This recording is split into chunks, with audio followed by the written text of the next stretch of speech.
guys, yang masih pada rebahan, bolehlah dengerin aku bercerita tentang alur film yang berjudul Airbow, gadis cantik yang tinggal di hutan Amazon. Dia ditakdirkan untuk melepas sebuah kutukan yang terjadi di desanya. Untuk selengkapnya, hayu langsung aja ke alur ceritanya. Bentar, jangan lupa like, komen, dan subscribe ya. Let's go!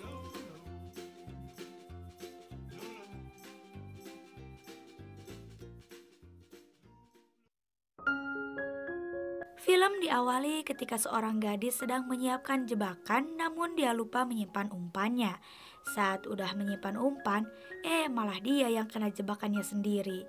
Dia adalah Enbo, peran utama di film ini. Beralih ke sebuah desa bernama Kandamo. Di sana ada seorang pemimpin suku dan anaknya bernama Zumi, memperlihatkan banyak ikan yang mati karena sebuah kutukan. Ayahnya juga udah tua dan ini giliran Zumi yang akan jadi pemimpin dan harus menyelamatkan desa Kandamo.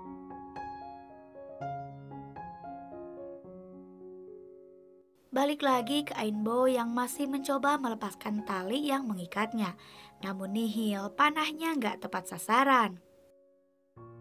Lalu datang seorang lelaki bernama Atok yang ia kira akan menolongnya. Tapi sayang dia malah pergi dan meninggalkan pisaunya lalu menyuruh Ainbo melepaskan dirinya sendiri.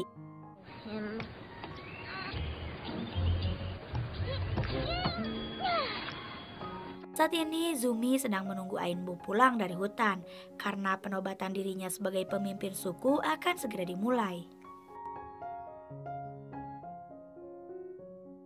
Di sisi lain, Ainbo didatangi dua hewan pemandu roh.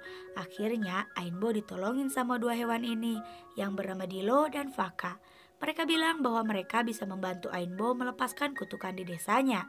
Kemudian, ia segera mendatangi acara penobatan Zumi sebagai pemimpin suku. Dia berkata telah ketemu pemandu roh yang akan membantu melepaskan kutukan. Tapi dua hewan ini tak muncul saat Ainbo memanggil mereka. Ainbo malah ditertawain sama penduduk desa. Lalu ia pergi karena merasa malu.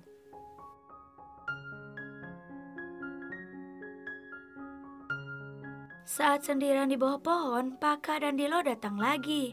Ngasih tahu Ainbo tentang akar yang bisa nyelamatin desa Kandamo dari kutukan. Tapi hanya Mama Motilola yang tahu letak akar tersebut. Habis itu Ainbo segera menemui Zumi untuk meminta izin bahwa dia akan pergi mencari akar tersebut. Namun Zumi melarangnya dengan keras. Dan lagi Zumi gak percaya dengan keberadaan roh yang disebut sama Ainbo. Setelah itu, Ainbo pulang ke rumahnya, lalu ditemani Mama Koni. Dia bercerita tentang ibunya Ainbo yang bernama Lezini, dan ternyata ibunya juga bisa melihat dunia roh. Mama Koni bilang hanya Ainbo lah yang bisa menyelamatkan desanya, lalu menyuruh Ainbo untuk segera tidur. Dan esok pagi dia berjanji akan melanjutkan cerita tentang ibunya.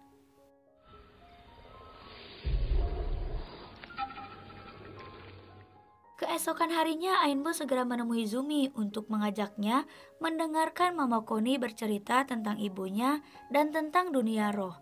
Mereka kemudian pergi ke kamar Mama Koni dan anehnya Mama Koni belum juga bangun. Saat Ainbo memeriksanya, ternyata Mama Koni udah meninggal guys. Tak lama kemudian, Etok datang memeriksanya dan berkata bahwa kematian Mama Koni akibat sebuah kutukan dan Atok menuduh Ainbo adalah kutukan tersebut. False. No! Yes! You and your spirits are the... Good. You believe me, right, Zumi? I know I am. I may frighten you, but Ainbo lalu kabur karena merasa sedih sekaligus kecewa. Atok berkata pada Zumi bahwa dia akan mengakhiri kutukan itu dengan membunuh Ainbo. Di sisi lain, Ainbo sekarang berada di pohon kesukaannya. Saat dia menangis, ada kura-kura kecil datang dan Ainbo langsung ingat tentang Mama Motilo. Dia langsung bergegas untuk mencari Mama Motilo tersebut. Saat di tengah hutan, Ainbo kelaparan. Beruntung dia menemukan makanan di atas pohon. Tapi sayangnya, di pohon tersebut banyak sekali kelelawar.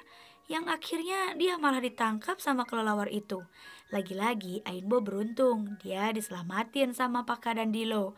Lalu Ainbo bilang bahwa Mama Koni udah meninggal. Mereka pun menyanyikan lagu Selamat Tinggal untuk Mama Connie. Sedangkan di desa lagi melakukan upacara pelepasan jasad Mama Connie yang dilakukan sama Zumi.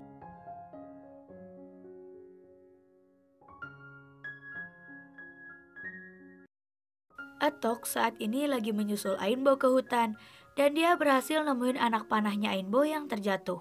Lalu dia ngikutin jejak anak panah yang berjatuhan, beralih ke Zumi yang lagi bersama ayahnya.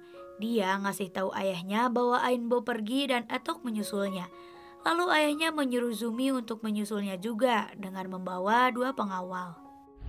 And if we don't pick up a trail, we don't eat. Ready? Kembali ke Ainbo yang masih bersama Paka dan Dilo. Saat akan memanah buah untuk sarapan, Ainbo sadar bahwa anak panahnya hilang. Lalu dia diajarin memanah sama Dilo.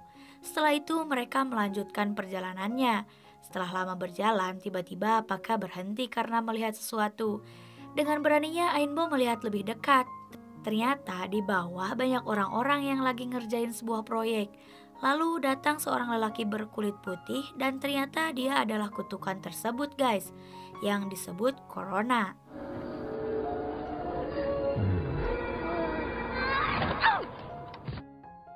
Lagi-lagi Ainbo diselamatin sama Dilo, lalu mereka dikejar sama Corona tersebut dan berakhir di sebuah jurang.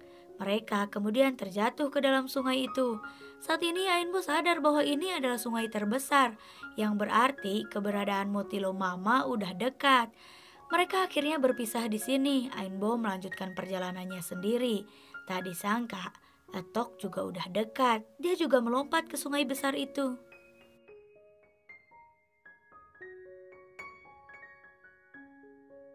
Saat Ainbo sedang cuci muka, ada yang datang dari arah belakang. Habis itu Ainbo ditangkap. Ternyata itu adalah si Atok guys. Dia cerita tentang kisah cintanya yang ditolak seorang perempuan, yaitu ibunya Ainbo. Lalu Ainbo berhasil kabur. Sayangnya Ainbo tertangkap lagi. Dan saat di atas pohon terjadi sebuah gempa yang membelah tanah di bawahnya. Ainbo mencoba melompat, tapi nggak sampai guys. Dia malah terjatuh ke sungai berwarna biru. Lalu Ainbo dibantu sama kura-kura kecil dan berakhir di sebuah daratan.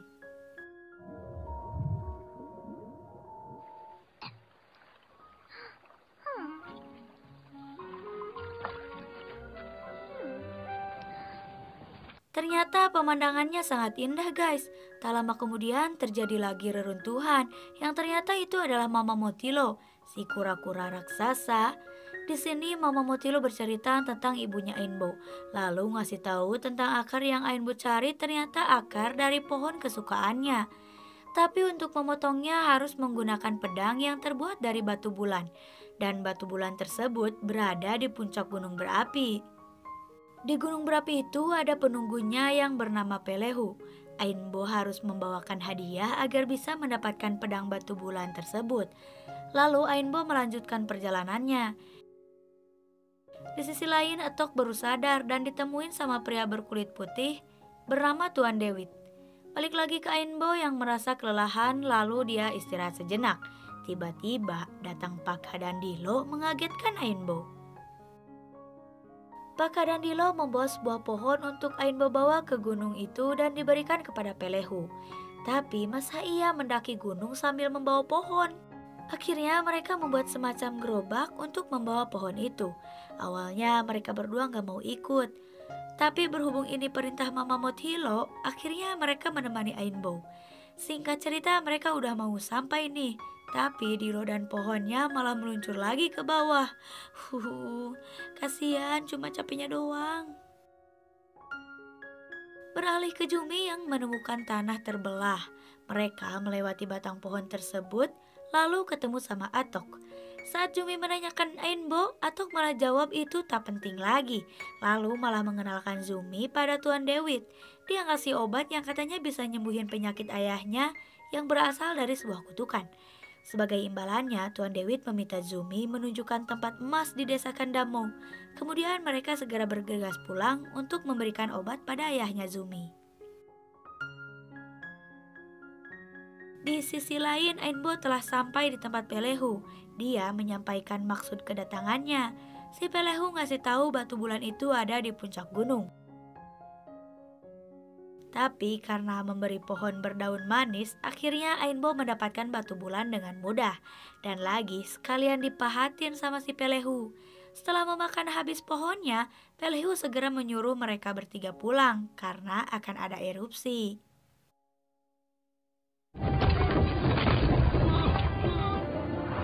Oh, I'm too fat. Setelah itu Ainbo segera pergi ke pohon kesukaannya untuk melepaskan kutukan. Tak lama kemudian Zumi datang. Dia sangat bahagia Ainbo telah kembali. Lalu ngajak Ainbo segera ketemu ayahnya yang sekarang udah terlihat sehat. Di sana Ainbo terkejut melihat pria yang pernah ia temui di hutan. Kemudian Ainbo pergi karena merasa takut.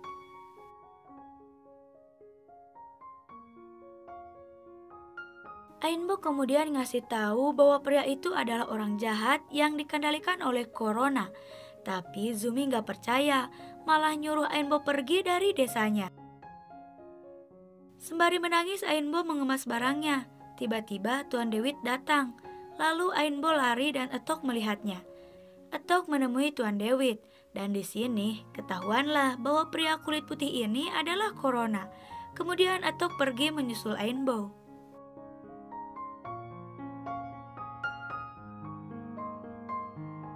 Setelah ketemu, lalu Etok meminta maaf. Dia sadar bahwa yang dibilang Ainbo adalah kebenaran.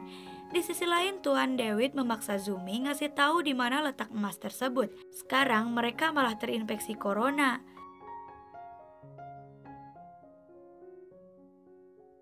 Balik lagi ke Ainbo dan Etok, mereka sekarang akan memotong akar tersebut. Dan setelah pedang itu tertancap di pohon, muncul ibunya Ainbo. Mereka sangat senang bisa bertemu. Paka dan Dilo memberikan anak panah yang ia buat untuk Ainbo.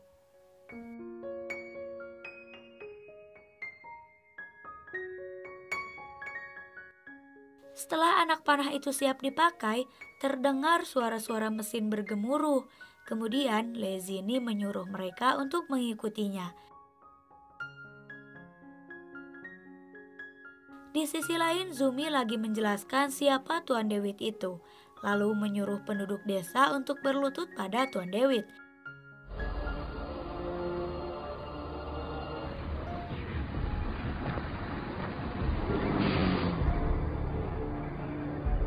Sekarang Lezini udah sampai di tempat orang-orang dan mesinnya Tuan Dewit. Tak basa-basi lagi, Lezini menyuruhnya pergi dengan kekuatannya. Saat lagi berlari, Etok bilang ke Ainbo bahwa dialah yang membunuh ibunya karena kecemburuannya. Oke, sekarang aku ngerti kenapa Etok sangat benci sama Ainbo. Kemudian Lezini pergi menemui Tuan Dewit alias si Corona. Di sini dia menjelaskan bahwa Tuan Dewit adalah suaminya Lezini yang dirasuki Corona dan Lezini kena kutukan atau sebuah mantra Corona. Setelah semuanya tahu, akhirnya muncul wujud asli Corona. Lalu dia menculik Zumi dan pergi ke arah mesinnya.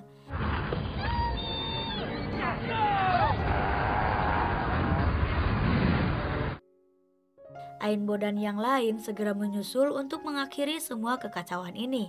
Etok dan dua hewan pemandu membantu menyelamatkan Zumi. Sedangkan Ainbo dia akan meluncurkan anak panah ajaibnya pada Corona.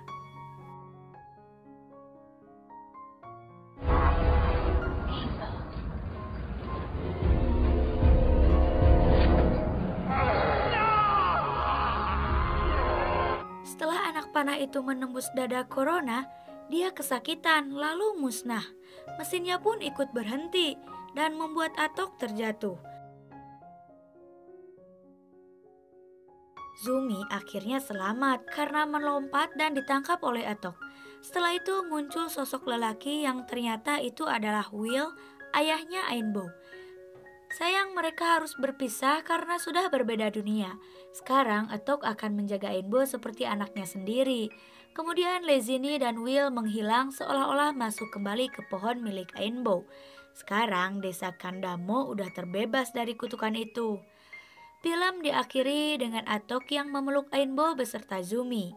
Setelah itu, film pun selesai.